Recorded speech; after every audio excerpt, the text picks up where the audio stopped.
오늘은 지난주에 이어 믿음의 방패에 대하여 여러분에게 계속해서 말씀을 드리도록 하겠습니다. 방패는 막는 역할을 한다고 말씀을 드렸어요. 막아요. 무엇을 막습니까? 불화살. 마귀가 우리를 넘어뜨리기 위하여 쏘는 불화살을 우리가 막을 수 있는 것은 방패예요. 믿음의 방패. 마귀가 영적으로 공격할 때 막아낼 수 있는 것은 믿음뿐이라는 거예요. 그러니까 믿음은 마귀가 우리를 넘어뜨리려고 할 때 막는 역할을 한다는 것이죠. 그러면 우리는 무엇을 믿는 것입니까? 우리는 무엇을 믿는 거라고 말씀드렸어요? 예수님이 나의 구원자이심을 믿는 거예요. 지난주에 말씀드렸듯이 베드로의 고백, 예수 그리스도는 하나님의 아들이시며 구원자라고 지난주에 우리가 봤죠? 넘기면 예수 그리스도는 하나님의 아들이시며 구원자이시다라는 고백이 헬라어로 이렇게 쓴다고 말씀을 드렸어요. 이렇게 쓰는데 예수스 크리스토스 데우 휘오스 소테르, 이것이 이 헬라어를 번역을 하면 예수 그리스도는 하나님의 아들이시며 구원자이시다라는 뜻이라고 말씀을 드렸어요. 이 고백의 앞자를 따서 쓴 단어가 익투스예요. 익투스는 뭐라고요? 무슨 단어라고요? 물고기라는 단어가 익투스예요. 그래서 물고기는 신앙인의 암호와 같은 표시라고 지난주에 말씀을 드렸습니다. 그러니까 우리가 가지고 있는 믿음, 예수 그리스도는 하나님의 아들이시며 구원자라는 고백이 마귀의 공격을 막아낼 수 있는 거예요. 마귀가 우리를 넘어뜨리기 위하여 쏘는 불화살을 믿음의 방패로 막을 수 있다라고 설명하고 있습니다. 여러분, 그러면 마귀는 계속해서 우리의 믿음을 쓰러뜨리기 위하여 제일 먼저 우리에게 집어넣는 것이 무엇일까요? 의심이죠. 의심이에요. 야, 무슨 그런 게 어딨어. 예? 여러분, 물론 의심뿐만이 아니라 다른 것들로도 우리를 넘어뜨려요. 몸이 아프게 하는 병도 있고, 불안한 그러한 마음도 있고, 화를 내는 화도 있고, 울분도 있고, 물질도 있고, 분열도 있습니다. 여러 가지로 우리를 넘어뜨려요. 많이 있지만 가장 기초적인, 가장 무너뜨리기 쉽게 우리에게 접근하는 것이 바로 의심이죠. 마귀가 공격하는 이런 것을 막아내기 위해서 무엇이 필요하다고요? 믿음이 필요한 거예요.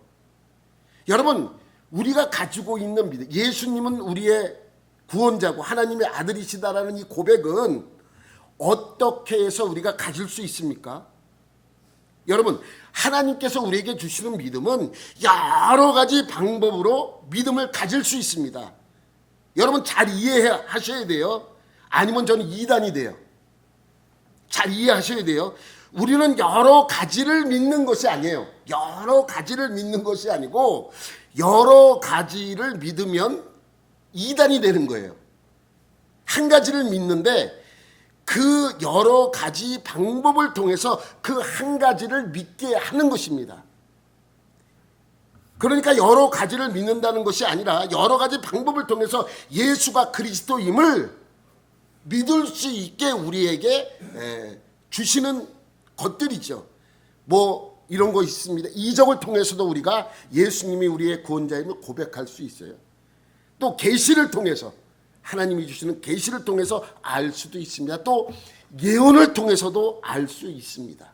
여러 가지 방법을 통해서 하나님은 우리에게 예수님이 하나님의 아들이시며 구원자이심을 보여주시는 거예요. 우리는 그것을 믿는 것이죠.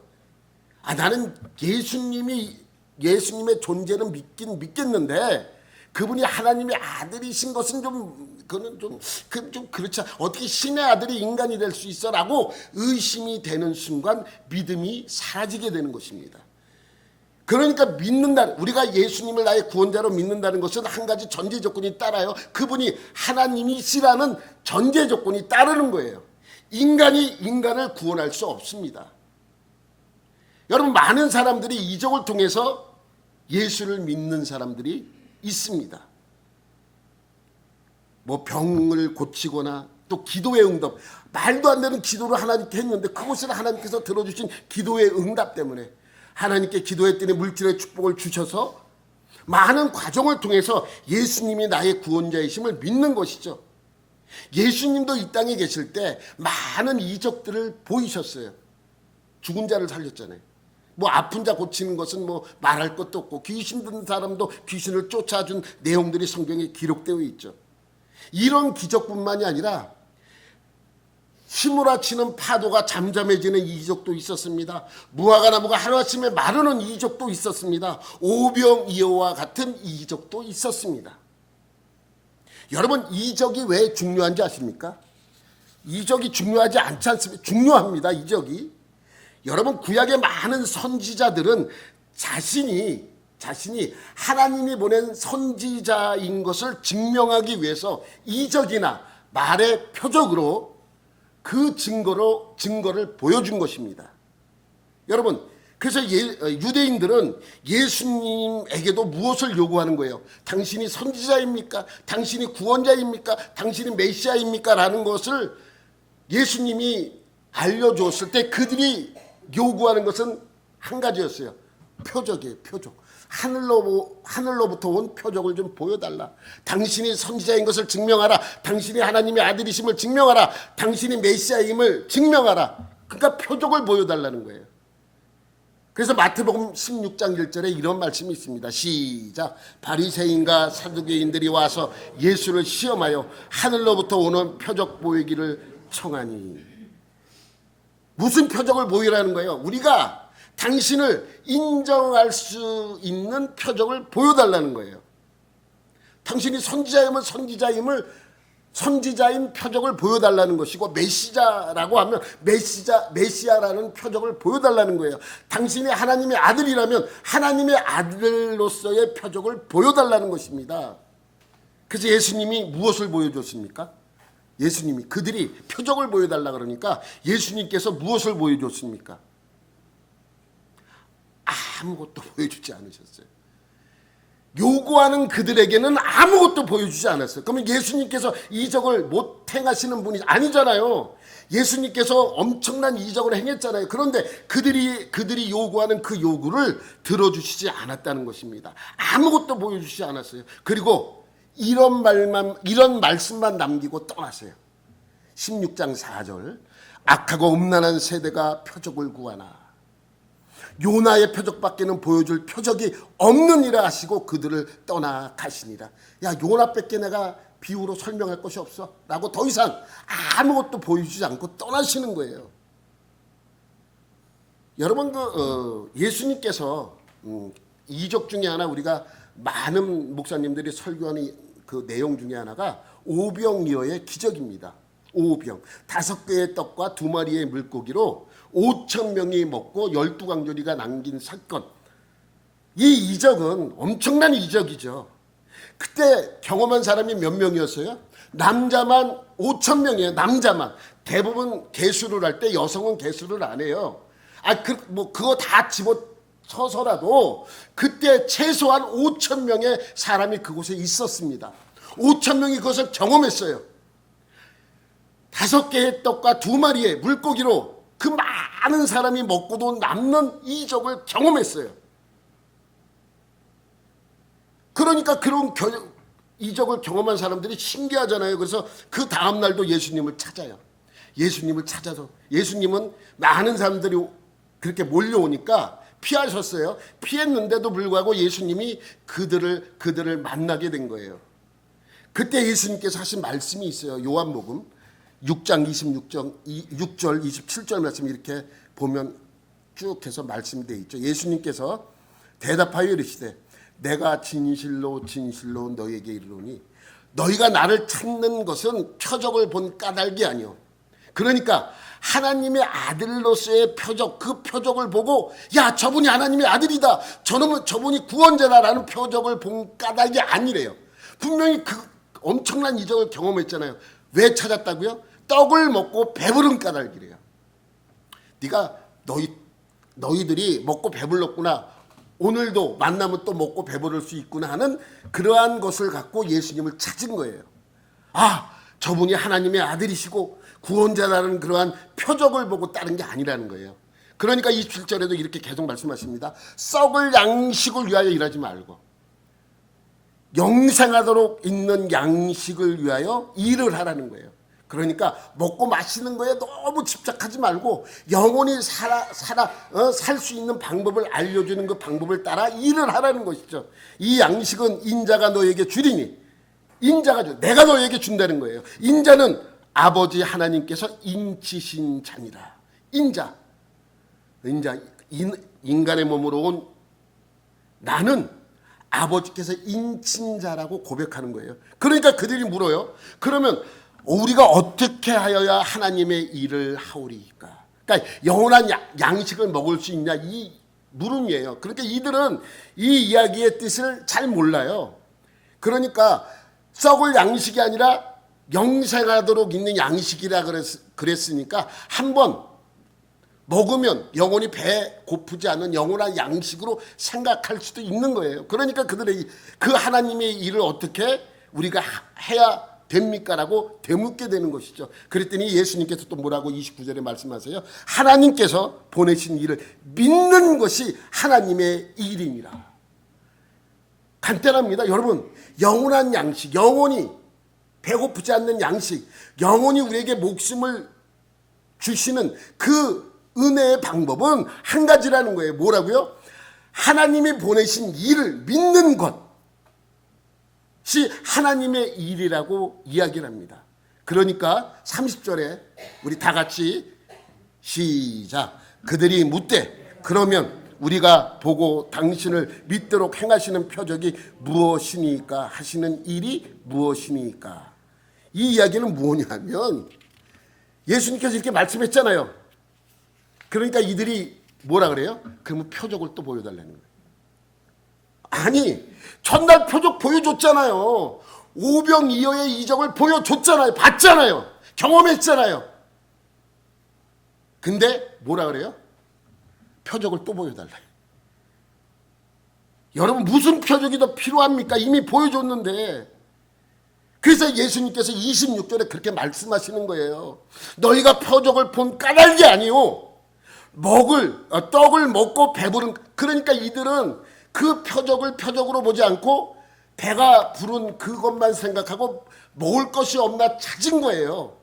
그러니까 너희들 너무 먹을 것 같고 그렇게 너무 애쓰지 마. 이 먹을 것은 썩어서 없어질 것이지만 하나님의 말씀 안에서 사는 모든 사람들은 영원히 살 수 있어 라는 말씀이죠.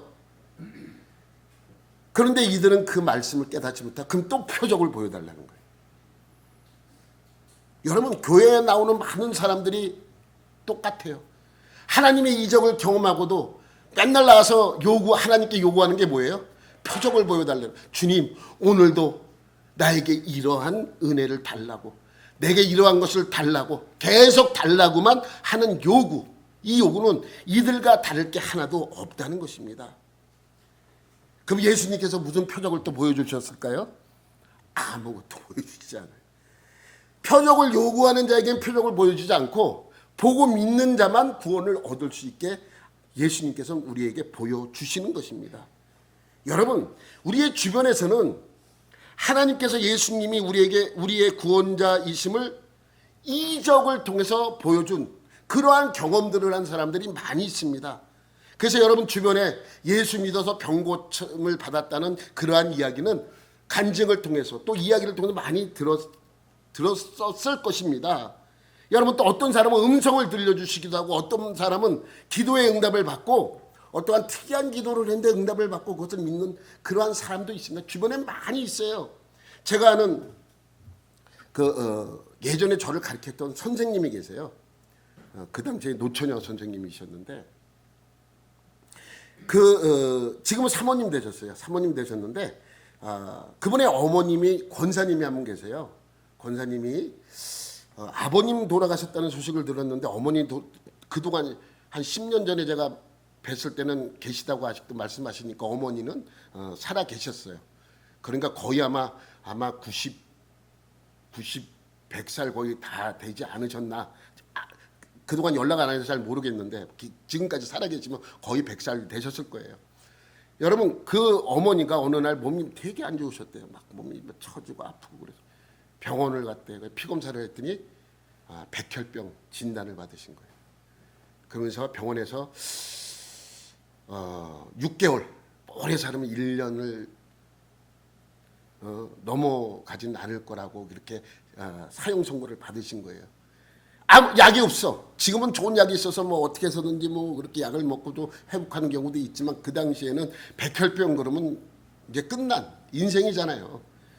그래서 돌아와서 아무것도 약만 그냥 진통제만 약을 줘서 진통제만 먹고 있다가 이 어머니 권사님이 야 내가 뭐 더 살아도 그렇고 또 하나님께서 주시는 생명을 연장시켜줘도 감사하고 그러한 마음으로 기도원에 올라가셨대요. 그래서 일주일 있으면서 금식을 하셨는지 안 하셨는지 기억은 안 나요. 뭐라고 말씀하셨어요. 하여튼 올라가셔서 한 일주일 동안 기도원에 있으면서 기도를 하신 거예요. 기도를 하면서 힘들고 어려운데 간신히 버티면서 이제 기도를 하고 돌아와서 이제 음식을 먹으면서 했는데 몸이 점점 괜찮아지시더래요. 그래서 병원 가서 또 검사를 받더니 백혈병이 없어진 거예요.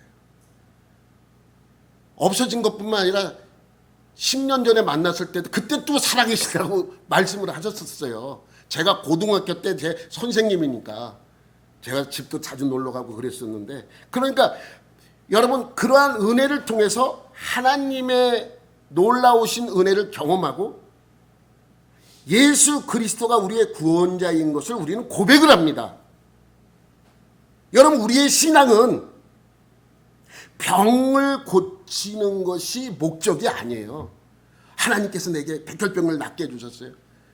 병만 생기면 고쳐주는 하나님 예수님 그러면 병을 고쳐주지 않으면 안 믿을 겁니까?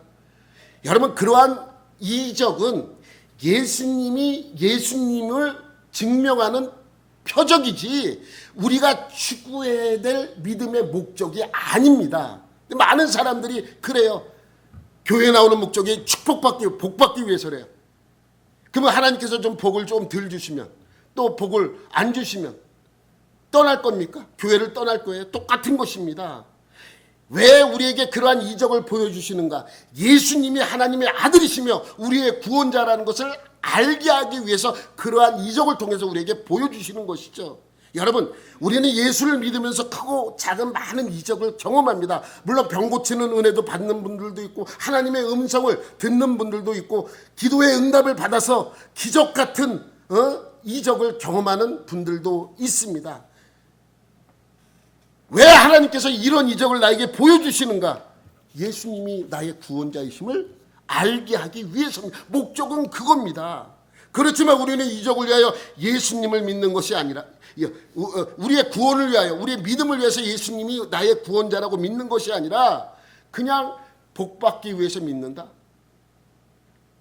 아무 병 고치기 위해서 믿는다. 아무 의미 없는 믿음을 쫓게 되는 경우가 있는 것이죠. 그러니까 우리는 그러한 이적을 한번 경험하면 매번 그러한 이적만 요구하는 거예요. 하나님께. 하나님 이번에 이러한 이적 줬으니까 다음엔 저러한 이적을 나에게 베푸소서.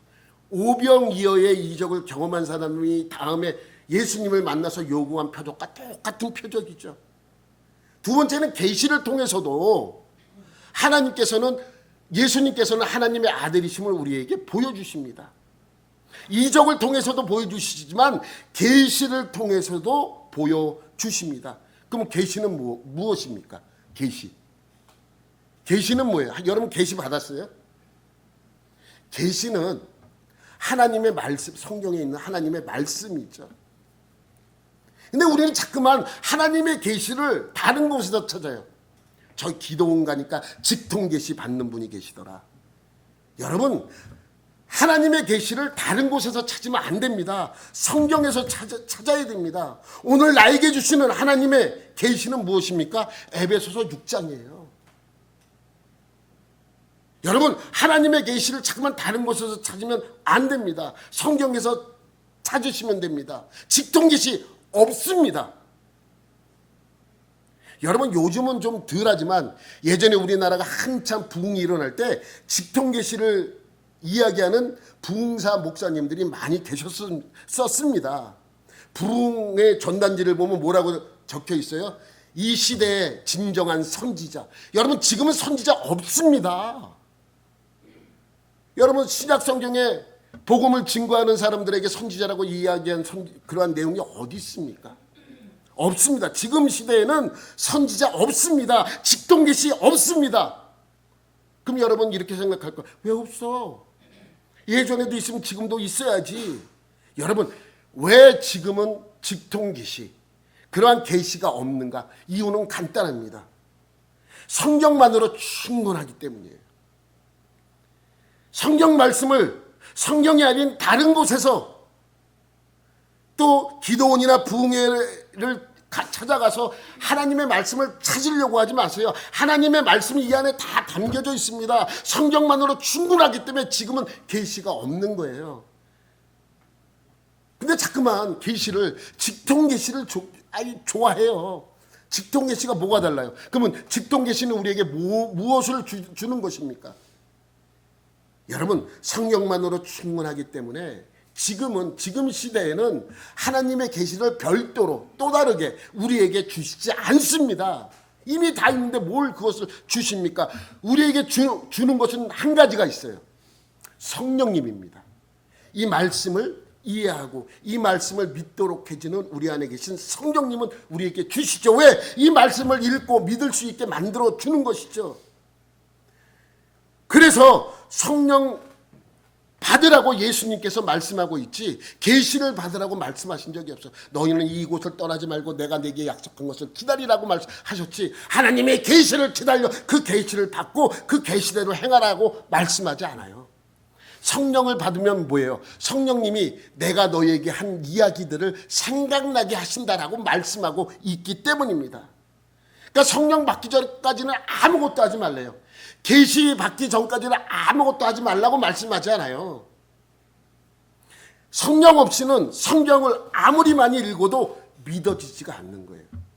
그러니까 이 말씀을 믿게 하기 위해서 우리에게 성령을 주시고 그 성령님이 우리를 인도해 주시는 것이죠. 여러분, 성경을 아무리 많이 읽어도 성경을 아무리 많이 읽어도 성령이 내 안에 계시지 않으면 이 성경 말씀이 이해가 되지 않습니다. 또 이 말씀을 이해하기 위해서는 성령님이 필요한 것이죠. 여러분, 예전에도 한번 말씀드렸는데 예전 탈북자들이 한참 많이 넘어올 때 선교사님들이 중국에서 탈북자들만 따로 이렇게 해갖고 탈북을 시켜주는 선교사님들이 계셨어요. 여러분 많이 있었던 걸 여러분이 아시잖아요. 그 선교사님을 도움을 받아서 탈북해서 그 선교사님의 도움을 받아서 우리나라까지 들어오신 많은 분들이 계십니다. 근데 그 탈북자들이 이제 중국에서 숨어 있으면 이제 목사님들이 먹을 것들 갖다 주고 입을 거 이러면서 이제 교육도 시키고 이렇게 할 거니까 이렇게 얘기를 들으라 이제 하면서 가르치다가 한국 얘기를 이제 물어보면 한국 얘기를 해준대요. 근데 이제 목사님들이 무슨 얘기를 하자면 놀라냐면 부패 얘기를 해주면 놀란대요. 부패 얘기. 돈이 얼마만 내면 비싸지도 않은데 그 돈만 내면 내가 먹고 싶은 거 뭐든지 다 먹을 수 있다. 여러분 믿잖아요. 부패가 그런 거니까. 그거를 가만히 듣던 탈북자가 뭐라고 얘기하냐면 가만히 듣더니 이렇게 얘기하더래요. 그런 게 어디 있습니까? 그런 게 어디 있냐고. 믿을 수가 없는, 보지 않으면 믿을 수가 없는 거예요. 그러나 우리는 믿잖아요. 이미 경험한 것은 똑같아요. 성령이 내 안에 계시지 않으면 성경을 아무리 많이 읽어도 그것을 이해할 수 없는 것입니다. 그러니까 이 성경은 우리 성도들에게 이해할 수 없는 말씀이고 이해할 수 있는 말씀이고 계시지만 세상 사람들에게는 그냥 뭐예요? 도덕책이고 윤리책이에요. 그리고 허구를 기록해 놓은 허무맹랑한 책에 불과한 것입니다. 믿지 않는 사람들은 그렇게 볼 수밖에 없죠. 여러분 성경을 100번 읽고 연구한 사람이 있어요. 근데 여전히 믿지 않고 예수님을 거부하는 사람이 있어요. 그 사람이 누구냐면 버틀란트 러셀이라는 사람이에요. 버틀란트 러셀. 그 사람이 논문을 하나 발표를 해요. 성경을 100번을 읽고 논문을 발표해요. 논문 제목이 뭐냐면 왜 나는 그리스도인이 아닌가. 이 아주 서양에서 아주 논란이 된 적이 있어요. 여러분 우리나라에도 있잖아요. 성경을 연구하고 성경 강의를 하면서도 여전히 성경이 잘못되었다라고 가르치는, 예수가 가짜라고 가르치는 사람이 있잖아요. 여러분 잘 아는 사람. 도시, 돌. 그 사람은 나와서 성경을 가르쳐요. 막 히브리어, 헬라어, 한문, 영어 써가면서 가르쳐요. 근데 다 가짜래. 예? 여러분 이해가 안 돼. 왜 그러면서 왜 성경을 그렇게 많이 연구하고 공부하는데 왜 가짜라고 합니까? 왜 믿지 못합니까? 그 안에 성령이 없기 때문입니다. 그러니 성령이 없는 사람은 말씀을 읽어도 이것이 계시가 아니라 그냥 소설책이나 잡지책, 윤리책에 불과한 것이죠. 그럼 성경은 우리에게 무엇을 계시하고 있습니까? 성경은 우리에게 무엇을 계시하고 무엇을 믿게 하고 있습니까? 많은 선지자들이 공통적으로 선포했던 말씀이 무엇입니까? 예수는 그리스도라는 것입니다. 그죠? 예수는 그것을 계시한 거예요. 많은 선지자들이나 많은 성경을 기록한 사람들이 한 가지 계시를 받아 선포한 것은 결론이 예수는 그리스도이시다라는 것을 선포한 것이죠. 계시받은 것입니다. 세 번째, 예언을 통해서도 우리에게 믿음을 주시기도 합니다. 우리는 예언을 참 좋아해요. 너무너무 좋아. 예언 좋아하는 이유가 있죠. 어느 아파트가 올라갈 것인가, 어느 아파트가 떨어질 것인가, 어느 땅을 사야 가격이 오르고 어느 땅을 사면 망할 것인가, 이거 알고 싶잖아요. 그래서 예언들을 좋아해요. 예언의 은사도 미래를 예측하고 꿰뚫어 보는 것으로 이해하는 경향이 있습니다. 아닙니다. 여러분, 성경에서 말씀하고 있는 예언은 우리가 알고 있는 예언이 아니에요. 예언은 예언인데 예언이 아닙니다. 말이 좀 이상하죠? 예언은 예언이에요. 근데 예언이 아닙니다. 제가 한번 말씀드린 적이 있죠. 우리가 알고 있는 예언은 한문으로 이렇게 쓰는 예언으로 알고 있습니다. 이 예언할 때 예자가 무슨 예자예요? 미리 아는 것을 보는 것을 예언이라고 이야기를 합니다. 그래서 미래의 일을 미리 보거나 아는 것을 예언이라고 알고 있죠. 교회에서도 그렇게 가르치는 많은 목사님들이 계세요. 그 목사님은 정말 성경을 모르는 분이에요. 성경을 정말 모르는 분이 이 예언을 미래의 일을 보는 것으로 해석을 하는 거예요. 성경에서 말씀하고 있는 예언은 미래 예가 아니에요. 무슨 예예요? 맡길 예. 맡길 예를 써서 예언이에요. 이 예자는 어디서 쓰는 거지? 여러분이 자주 쓰는 단어예요. 은행에 예금하러 가자 할 때 예를 쓰는 거예요. 뭔가를 맡길 때 예금, 돈을 맡길 때 예금. 그러니까 성경에서 말하는 예언은 미래를 보는 것이 아니라 뭐예요? 하나님의 말씀을 내가 맞는 거예요. 그게 예언이에요. 그러니까 예언은 미래 예를 써서 쓰는 예언이 아니라 맡겨진 말씀을 갖고 있는 것이 예언이죠. 그러니 성경에서 말씀하는 예언은 미래의 일을 말하는 것이 아니라 하나님이 나에게 맡긴 말씀을 전하는 것이 예언이죠. 그래서 오해할 수 있는 단어지만 예언보다는 대언으로 번역했으면 우리가 더 잘 이해를 했을 것으로 보여지는 것이죠. 예언보다는 대언. 하나님의 말씀을 대신해서 전하는 것. 하나님이 나에게 맡겨진 말씀을 대신 전하는 대언으로 썼으면 우리가 좀 더 이해하기 편한 것이죠. 여러분, 원어 성경을 봐도 똑같아요. 예언을 히브리어로 네부아라고 합니다. 예언, 네부아. 근데 동사로 쓰면은 나바라고 합니다. 나바, 예언하다. 선지자가 히브리어로 뭔지 아십니까? 선지자, 나비. 그러니까 나비를 선지자라고 기록한 것이 있고 선지자라고 번역한 것이 있고 예언자라고 번역한 것이 있어요. 그런데 선지자나 예언자나 똑같은 거예요. 나비는 뭐예요? 하나님의 말씀을 대신 전하는 사람이 선지자예요, 예언자예요. 하나님이 나에게 주신 말씀을 대신 전하는 자. 그것이 바로 히브리어의 언어의 뜻이기도 합니다. 헬라어 성경도 마찬가지예요. 같은 뜻을 담고 있습니다. 이 단어는 예언자보다는 선지자 또는 하나님의 말씀을 대신 전하는 자의 뜻이 더 강하게 담겨져 있는 것이죠. 그래도 미래를 예언한 적이 있지 않느냐? 맞아요. 여러분, 성경에 등장하는 선지자들의 예언은 공통점이 있어요. 모두 다 선지자가 선포한 선지자의 하나님이 주신 그 말씀들은 대부분 전부 다 죄인들의 멸망을 선포하고 회개를 촉구하는 내용이에요. 다시 죄인들의 멸망을 선포하고 회개를 촉구하는 내용입니다. 그러니까 선지자들의 예언은 너희들 말 안 들으면 하나님이 이렇게 혼낼 거야 라는 것이 강한 것이죠. 너희들 말 안 들으면 이렇게 혼나, 이렇게 돼, 이렇게 너희들은 망할 거야. 그러니 회개하고 돌아와. 이 말씀이죠. 그러한 의미로 미래에 대한 이야기를 하는 것입니다. 왜? 우리를 구원하기 위해서. 너희는 말 안 들으면 혼나. 그러니까 빨리 회개하고 일로 와서 구원받아 라는 것이 예언의 말씀인 것입니다. 그러니까 회개하지 않으면 이렇게 멸망한다. 이게 예언의 주된 내용이죠. 그래서 예언은 모두 왜 죄인들에게 예수님이 필요한가, 왜 십자가가 필요한가로 수렴되는 거예요. 수렴되는 거. 보세요. 구약의 모든 예언과 선지자들의 계시는 모두 예수 그리스도로 결말을 짓고 있는 거예요. 그러니까 회개하지 않으면 어떻게 멸망한다고? 이렇게 멸망할 거야 라고 미래를 보여주는 거예요. 이렇게 멸망할 거야.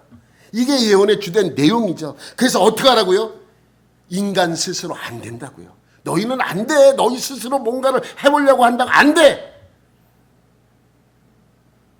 이것이 왜 죄인들에게 예수가 필요한가, 왜 십자가가 필요한가로 결론 짓는 내용이기도 합니다.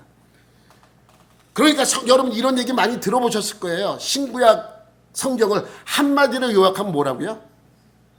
예수 그리스도. 구약 성경은 오실 예수. 그럼 신약 성경은 오신 예수. 그잖아요. 그렇게 많이 들어보셨잖아요. 여러분, 성경의 예언은 죄인들을 향한 하나님의 사랑을 알려주는 것입니다.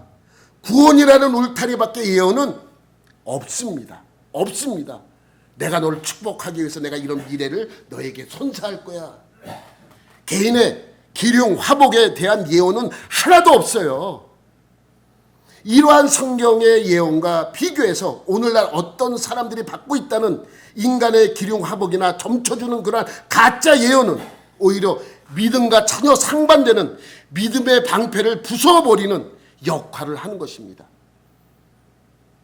교회에 직통계시를 받기 위해서 옵니까? 하나님이 무엇하라면 이런 점쳐주는 것과 같은 가짜의 예언을 들으시려고 교회에 나옵니까? 여러분 잘 생각해 보세요. 진짜 믿음은 아직 오지 않은 세상의 종말과 눈에 보이지 않는 새 하늘과 새 땅에 관한 구원에 관한 하나님의 계시를 올바로 인식하고 그 계시를 삶 속에 나타내 보이는 것입니다. 그런데 믿음을 마치 이 세상에서 잘 먹고 잘 사는 것으로 생각하는 사람들이 많습니다. 여러분, 왜 제가 이 말씀을 드리냐면 잘 먹고 잘 사는 것이 믿음이다 라고 한다면 그 하나님께서 시련을 줘서 못 살게 한다면, 힘들게 한다면 떠나버릴 겁니까? 그게 믿음이에요? 그건 믿음이 아니에요. 그런데 사람들은 왜 예언을 쫓아다니며 예언에 관하여 왜 그렇게 궁금해합니까? 간단합니다. 믿음이 없어서요. 믿음이 없어서입니다. 믿음이 무엇인지 잘 모르기 때문입니다. 조금만 생각해 보면 알 수 있는 그 믿음을 그러니까 마귀는 그것을 이용하여 우리의 믿음을 넘어뜨리는 거예요. 그것을 이용하여. 야, 너 어느 교회 가면 복 받는데, 복 받는 기도를 해준대. 어느 곳 땅이 오를지, 어느 곳 집이 오를지 알고 싶어? 이러한 예언 기도 받는 것보다 어떤 기도가 더 난지 아세요? 집 사놓고 기도하세요. 하나님, 이 집 오르게 하여 주시옵소서. 이게 더 믿음의 기도예요. 그렇다고 이해를 하시라는 거예요. 여러분, 어느 쪽 땅이 오를지 기도받아서 사는 것보다는 땅을 사놓고 하나님 이 땅 오르게 하여 주시옵소서 하는 그 기도가 더 믿음의 기도라는 말씀이에요. 어느 수지 갈보리 교회 갔더니 목사님이 땅 사놓고 기도하라 그러다. 그런 의미가 아니. 제발 여러분, 그러니까 하나님, 내가 하나님의 기도를 받고 이곳에 땅을 살지 저곳에 땅을 살지 하나님 어느 쪽 땅이 더 오를지 그거 기도 받는 그것보다 땅 사놓고 기도하는 것이 더 믿음의 기도라고 알려드리는 것입니다. 우리는 계시를 통해 성경의 예언을 통해 이 세상이 곧 멸망할 것과 예수님이 재림할 것을 믿는 사람들입니다. 그래서 나 자신을 포함한 이 세상의 모든 것들을 분터처럼 여기며 회개하여 하나님께 나아가는 삶을 입으로 전하는, 또 몸으로 보여주는 그러한 삶을 사는 것이 믿음의 방패를 드는 사람의 모습입니다. 여러분, 계시는 종결됐습니다. 계시는 끝났어요. 성경이면 충분하기 때문입니다. 이미 하나님이 전하고자 하는 계시는 성경에 모두 다 기록이 되어 있습니다. 만약에 다른 계시가 필요하다면 벌써 하나님은 또 다른 성경을 우리에게 주셨을 것입니다. 주시지 않았어요. 2000여 년 전에 요한계시록을 마지막으로 우리에게 성경을 주지 않았습니다. 왜 그렇습니까? 2000년 동안 계시가 없습니까? 아무것도 필요 없습니다. 그게 아니라 읽는 성경만으로도 충분하기 때문에 더 이상 하나님은 우리에게 성경을 주시지 않은 것이죠. 그런데 계시와 예언을 빙자하여 직통 계시와 점쟁이 예언으로 사람들을 넘어지게 합니다. 여러분, 직통 계시는 없어요. 점쟁이 예언 신앙도 없습니다. 성경과는 전혀 상관없는 사이비 신앙입니다. 여러분, 역사를 살다간 모든 예언자, 선지자들은 사람들이 스스로 힘을 쌓아서 자기들의 힘으로 행복하게 살아보겠다고 하는 그 꿈을 짓밟아 버리는 것이 선지자였어요. 왜냐하면 선지자들의 계시와 예언은 그것과 정반대의 예언이었기 때문입니다. 그래서 사람들로부터 환영을 받았겠습니까? 받지 못했겠습니까? 당연히 환영받지 못했어요. 선지자들 나와서 얘기하면 또 얘기한다. 듣기 싫어. 아이들이 부모님의 이야기를 잔소리로 듣는 것과 똑같은 것이죠. 그래서 이사야나 예레미야 같은 선지자들이 그러한 고난을 당한 것을 우리는 알 수 있습니다. 왜? 환영받지 못했기 때문에. 너무 말을 심하게 해서 환영받지 않을 뿐더러 뭐까지 했는지 아세요? 두들겨 패기까지 했어요. 이사야서 50장 4절부터 6절까지 말씀 제가 읽어드릴게요. 주 여호와께서 학자들의 혀를 내게 주사, 그러니까 지식적인 그러한 것을 줘서 말하는데 말을 잘하게 되었다는 거예요. 나로 공고한 자를, 어려움을 당하는 자를 말로 어떻게 도와줄 줄 알게 하시고, 그러니까 어려움을 당하는 사람이 왜 당신이 어려워졌는지 하나님 앞에 돌아와야 온전한 삶을 살 수 있는지 알았다는 거예요. 그래서 그들에게 알려줬다는 거예요. 아침마다 깨우치시되 나의 귀를 깨우치사 학자들같이 알아듣게 하시도다. 그러니까 주님이 말씀하시면, 하나님이 백성들에게 알려줄 말씀을 나에게 알려주시면 내가 귀로 듣고 그것을 알았다는 거예요. 주 여호와께서 나의 귀를 여셨으므로 내가 거역하지도 아니하며 뒤로 물러가지도 아니하며. 그래서 백성들에게 얘기를 했었어요.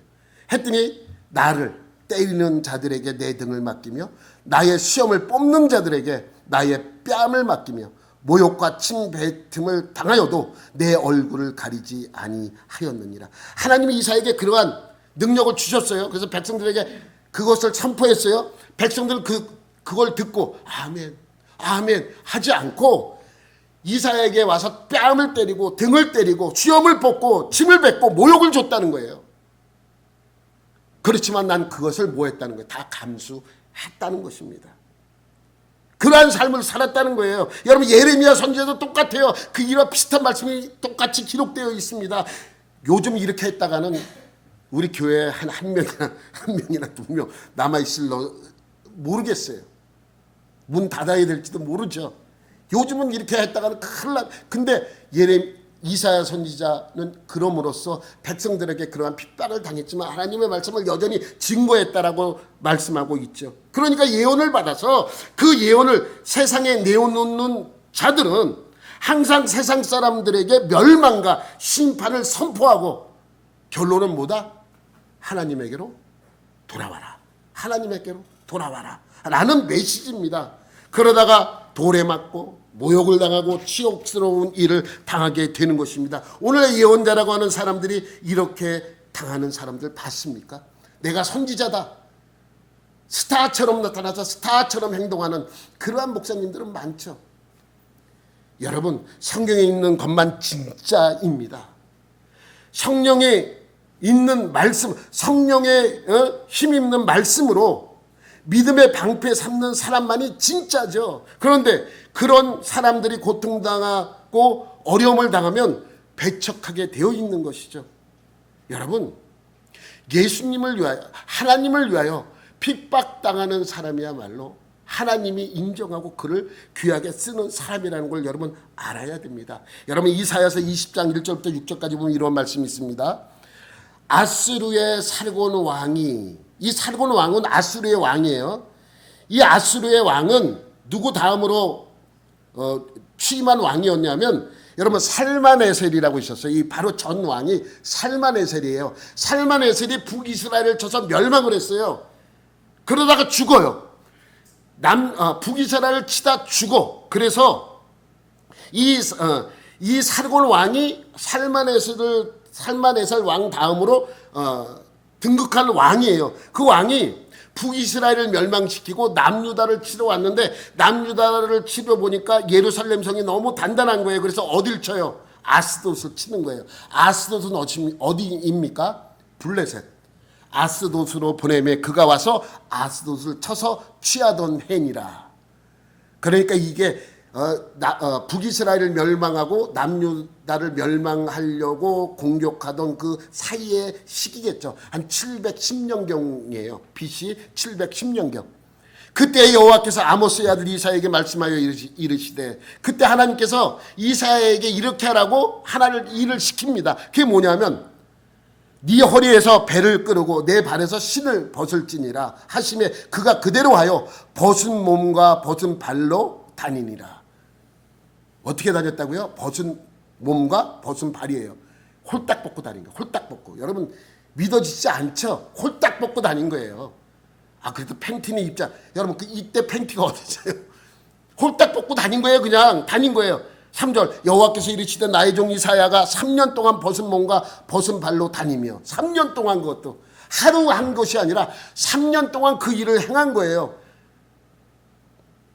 근데 그렇게 하라고 한 이유가 이거예요. 애국과 구스에 대하여 징조와 예표가 되었느니라. 애국과 구스. 구스는 두 가지예요. 애국과 같은 나라로 보는 분이 있고 애굽의 왕을 구스라고 주장하는 분이 있어요. 하여튼간에 애국과 구스에 대하여 징표와 예표예요. 4절 이와 같이 애굽의 포로와 구스에 사로잡힌 자가 아스루 왕에게 끌려갈 때에 젊은 자나 늙은 자가 다 벗은 몸과 벗은 발로 볼기까지 드러내어 애굽의 수치를 보이리니. 그러니까 이사야가 빨개 벗고 다닌 것은 3년 뒤에 애굽과 구스가 포로로 끌려갈 때 그러한 모습으로 끌려갈 것을 이사야가 대신 보여준 거라고 설명하고 있죠. 근데 왜 그래요? 왜? 그것이 5절과 6절을 계속해서 설명하는 거예요.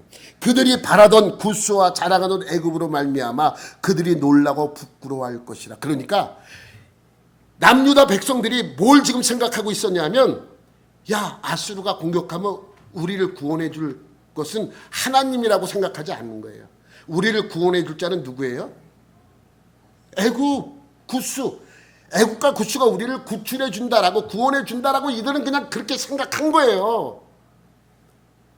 그러니까 야, 너희들이 믿었던 애굽, 너희들이 믿었던 구스 이렇게 될 거야 라고 하면서 빨개 벗고 다닌 거예요. 홀랑 벗고. 팽태 한 장 걸치지 않고 그냥 홀딱 벗고 다닌 거예요. 몇 년? 3년간. 왜? 너희들이 믿었던 애굽, 너희들이 믿었던 구스가 이렇게 될 거야. 6절. 그날에 이 해변 주민이 말하기를 우리가 믿던 나라 곧 우리가 아스루 왕에게서 벗어나기를 바라고 달려가서 도움을 구하던 나라가 이같이 되었은즉 우리가 어찌 능히 피하리오 하리라. 이사야에게 여러분 이상하지 않아요? 이사야는 무슨 죄예요? 그냥 애굽 왕이나 구스 왕을 잡아 직접 벌거벗긴 후에 야, 너희들도 이렇게 돼. 너희들이 얘네들 믿으면 너희들도 이렇게 돼. 라고 하면 되잖아요. 선지자 이사야를 빨가벗겨서 예표하냔 말입니다. 여러분, 선지자 예언자의 삶이 다 그런 거예요. 어렵고 고난스러운 것입니다. 그러다가 사람들로부터 돌 맞아 죽는 수도 생기는 것이죠. 이사야가 그렇게 한 것이나 예수 그리스도께서 십자가에서 죽었던 그것은 다 똑같은 거예요. 예수님도 벌거벗은 몸으로 십자가에 달려 돌아가시지 않습니까? 벌거벗은 몸을 가리기 위하여 스스로 나뭇잎으로 치마를 해 입었던 인간의 모습, 그것을 낱낱이 해부해 버리는 것입니다. 너희들이 부나 명예나 지식으로 너희의 그 부끄러움을 가리려고 애를 쓰고 살고 있지만 너희들은 결국 이렇게 발가벗겨져서 하나님 앞에서 심판받게 될 거야 라고 보여주신 것이 예수님의 십자가의 죽음이죠. 그래서 이사야가 벌거벗고 복음을 전한 것입니다. 너희도 이렇게 되지 않기 위하여 하나님을 의지하라고 선포했던 것이죠. 여러분 이해가 되세요? 이 이야기는요, 소설책에 나오는 소설의 이야기가 아니라 실제로 있었던 실화입니다. 왜 우리에게 그렇게까지 하시는가? 예수님이 십자가에서 벗겨져서 못 박혀 돌아가신 것은 너희들이 회개하고 예수 믿지 않으면 바로 이렇게 될 거야 라는 것을 보여주신 것이죠. 예수님이 벌거벗겨져서 천지를 창조하신 그 창조주가 벌거벗겨져서 십자가에 매달렸다고요. 여러분, 성화를 보면 대부분 아래는 가려져 있죠? 그건 다 거짓말입니다. 성경에 보면요, 다 벗겼다. 그런데 왜 그렇게 그렸는가? 민망하잖아요. 그래서 마치 옷이 입고 있는 것처럼 팬티 같은 것만 입고 있는 것처럼 표현하는데 그렇지 않아요. 예수님은 다 벗겨졌어요.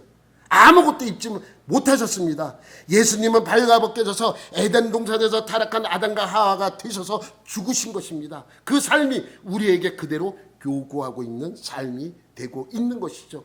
이 시대에 그걸 감당해내는 사람이 믿음의 방패를 들고 있는 사람입니다. 그런데 엉뚱한 것을 자꾸만 쫓아다니잖아요. 예언이나 계시를 받아서 뭔가 특별한 것을 쏟아내는 것처럼 너는 이렇게 되고 너는 저렇게 될 거야 라고 하는 것은 전부 가짜입니다. 예언은요, 계시는요, 예수 그리스도여야만 합니다. 이제 교회가 무당 착교처럼 되어 가고 있는 현실이 너무 안타까울 때가 있습니다. 과거 성경에서 한 예언과 계시는 전부 예수 그리스도이십니다. 이 시대 교회의 예언과 계시도 예수 그리스도여야만 합니다. 그러므로 예수가 없는 교회는 교회가 아니고 그냥 뭐예요? 모임이에요, 모임. 그러므로 믿음의 방패는 예수 그리스도이십니다. 여러분, 이곳이 예수 그리스도로 인하여 진정한 교회의 직분을 감당하는 저와 여러분과 수지 갈보리 교회가 되기를 예수님의 이름으로 축원합니다.